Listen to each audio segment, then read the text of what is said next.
Have you ever wondered what truly awaits us after the age of 80, when the glories of the past have faded and each morning feels like a battle against your own body? At 80, many people still wear a smile, but behind it lies an unnameable fatigue. Sometimes even a simple act like getting dressed or opening a jar can leave them gasping for breath. More and more begin to feel like a burden, even when no one says it out loud. Thomas, 84, was once the chief engineer at a major construction company in Texas. He used to be strong, decisive, always the first to roll up his sleeves and get to work. But one time, after having to wait nearly half an hour for someone to help him to the bathroom, he quietly broke down in tears. From that day forward, he started learning to do everything on his own, even with trembling hands. He wanted to hold on to the last bit of dignity in his life. The truth is, no one teaches us how to live when our bodies weaken, when friends slowly disappear, and when our children and grandchildren become too busy to remember the weekly call. If we're not mentally prepared, life after 80 can turn into a long stretch of emptiness and isolation. But it's not all painted in gray. When you clearly understand these 5 harsh realities, you'll know how to face them, and more importantly, how to live fully with yourself in every moment.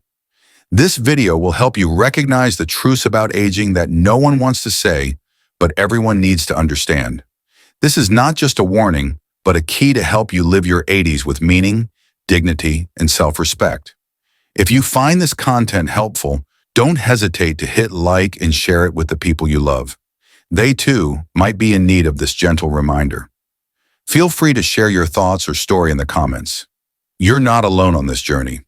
Now let's step into the hidden corners of old age, where truths are spoken and resilience begins to form. Aging does not arrive gently. It knocks unannounced, then quietly takes away the most precious thing you once took for granted, a healthy, agile, and reliable body. There was a time when you could run without thinking, sit down, and get back up like it was second nature. But then a fall, sometimes from nothing more than a missed step on a household rug, can change everything. And in that moment you realize this body is no longer your ally. It's hard to describe the feeling when your own body becomes a source of inconvenience, pain, and above all, doubt. Every movement is now a negotiation between your will and your physical limits. You slow your steps, not out of leisure, but because you no longer trust your legs to hold you steady.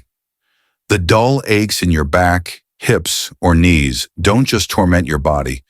They drain the confidence that once defined you. A creeping sense of helplessness arises every time you need help opening a pill bottle or when your hands shake too much to button a shirt. It's not just painful. It makes you feel small in your own life.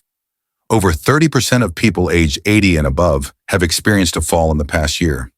Many never fully recover, not just physically but emotionally.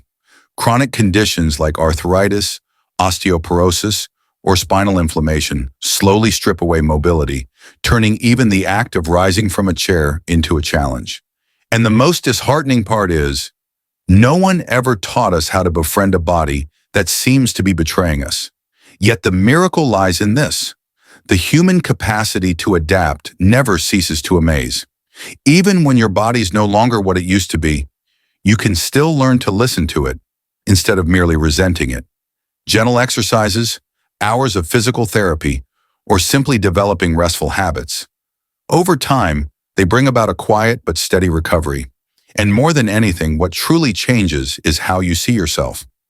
Not as someone who has lost, but as someone who is learning again how to live in a new body. You cannot turn back time, but you can choose how to move forward, even if it's slow, even if it's shaky, with patience and dignity. Start by accepting that your body is changing, but your self-worth is not. From choosing a morning exercise routine to persistently working on your flexibility, you are telling yourself, I'm still here and I will not give up. There is a feeling colder than winter itself, the loneliness that lingers within a house filled with voices and laughter. You live with your children and grandchildren, you hear footsteps, the TV, the sound of laughter, yet everything seems to pass by you, as if you were a faint shadow on the wall. They love you. You know that. But love isn't always present. and you begin to feel like an extra, an object in the room, no longer part of the family's living rhythm. There are dinners where you sit quietly, watching everyone absorbed in their phones or their own conversations, and no one asks how your day was. There are days when you try to crack a joke or share an old story, only to receive polite glances before the topic changes. At some point, you learn to stay silent, not because you have nothing to say, but because you fear that no one will truly listen. Indifference isn't loud, but it cuts deep, like a dull knife, slowly and without a name. Many older adults choose to live with their children and grandchildren to seek connection and safety, but paradoxically, it is within this very multi-generational model that they feel most isolated. Part of it stems from the vast generational gap, part from the frantic pace of modern life, and gradually the elderly are blurred out of the center of family life. They are no longer the decision makers, no longer the emotional pillars. They become the ones being cared for, and sometimes that care feels half-hearted. Yet even within that loneliness, there is still choice. Some have chosen to leave the crowded family home to return to a small apartment of their own. Not out of anger, but because they want to exist truly. They want to decide what to eat, choose their own TV shows, and invite someone over without needing permission. And in doing so, they no longer feel like they are living on the sidelines, but truly living. You can choose silence, but you can also choose action. Call an old friend, sign up for a relaxation class at the community center, volunteer to help others. These small connections can rekindle the part of your soul you thought had faded, because your presence matters, and the world still needs your warmth and wisdom. There is a kind of loss that doesn't come from accidents or illness, but from the quiet withdrawal of autonomy. At first, you need someone to help you reach something on a high shelf. Then gradually, someone suggests planning your meals for you, helping you pick your clothes, even deciding your daily routine. Every help begins with good intentions, but over time it makes you feel as if your life is being remotely controlled. Independence, once a core part of your identity, suddenly becomes a luxury. You begin to doubt your own abilities. Can I still handle grocery shopping? What if I forget to turn off the stove? These questions slowly erode your self-trust, making you hesitate and eventually give up. The painful part isn't that you can't do things anymore. It's that you're no longer allowed to try. Simple decisions like what to eat, when to go to bed, or whether you want to take a walk, somehow no longer belong to you. This is a reality many older adults face.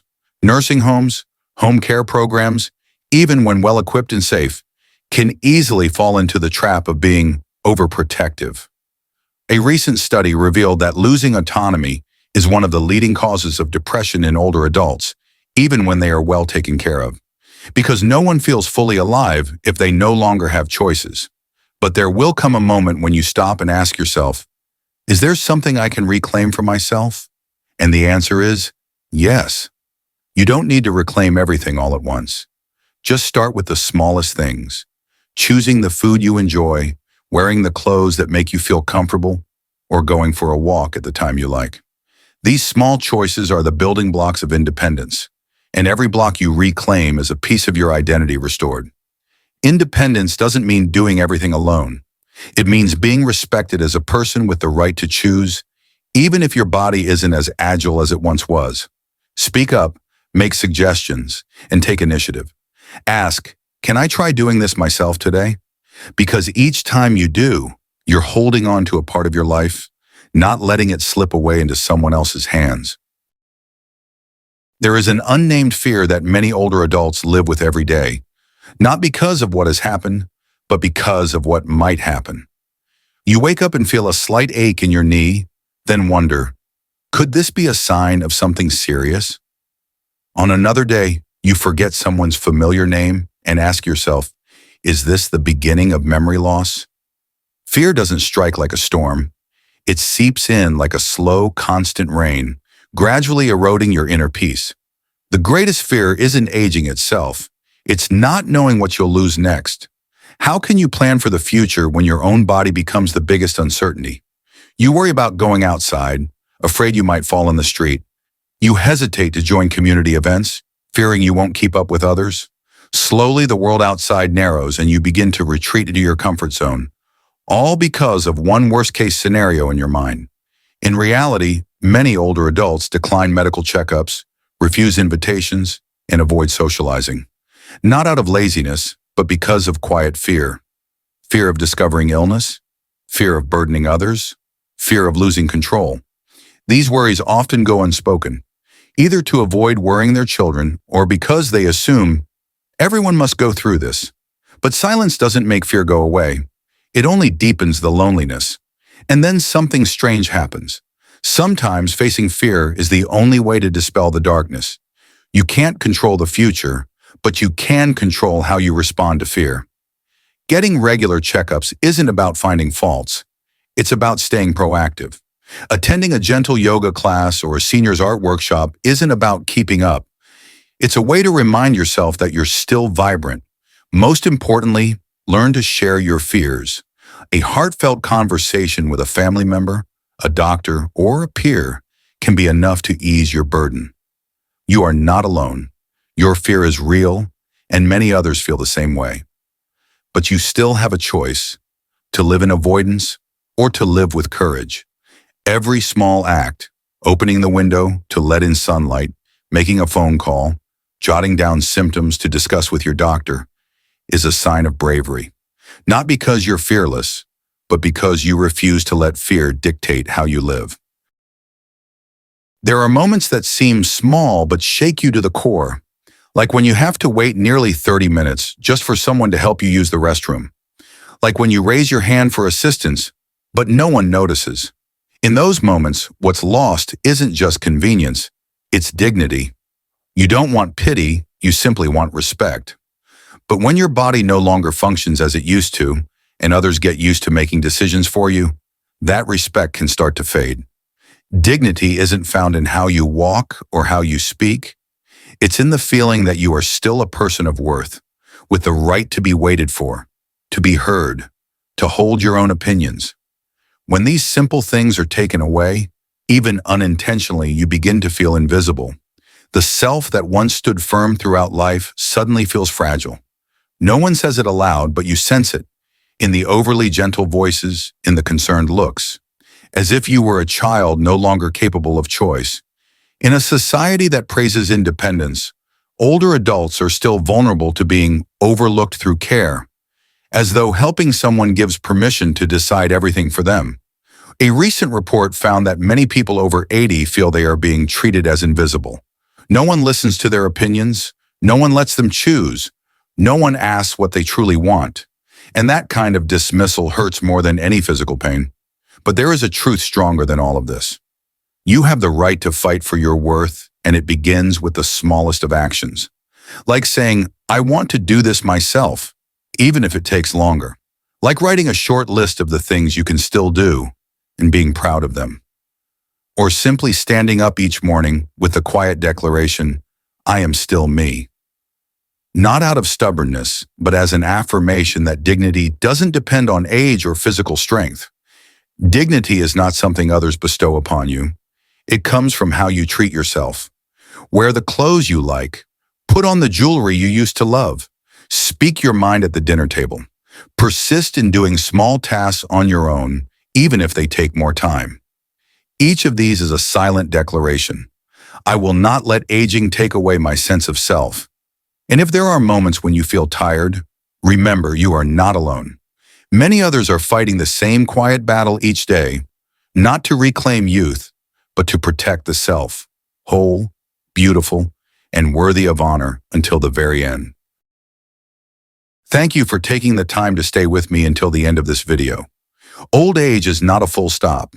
It is a new journey, one that deserves to be approached with deep respect and compassion. And if you're watching this, perhaps you too are carrying unspoken thoughts in your heart, feelings long set aside simply because I'm old now. We've walked together through 5 harsh realities after the age of 80, from the loss of physical strength to the loneliness within one's own home, from the feeling of losing control to the quiet fear of what might come, and finally the silent struggle to hold on to dignity. These truths are not easy to accept, but they are real, and most who step into old age will face them in some way. I hope that through this video, you have not only seen yourself, but also glimpsed a path forward. And now, it's your turn to speak. Have you ever gone through something similar? Was there a moment in the video that made you pause a little longer?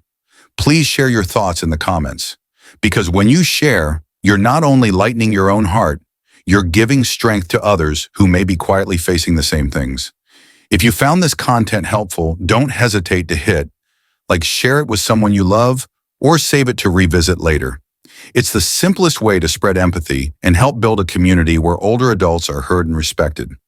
I hope we'll meet again in future videos, where stories continue to be told, where wounds are gently healed, and where aging is no longer seen as a burden, but as a chapter worth living and worth celebrating. It's never too late to start living better, in your own way, with dignity, love, and courage. And I believe that you are already on that journey, step by step, beautifully. Wishing you a joyful day, and I look forward to seeing you in the next video.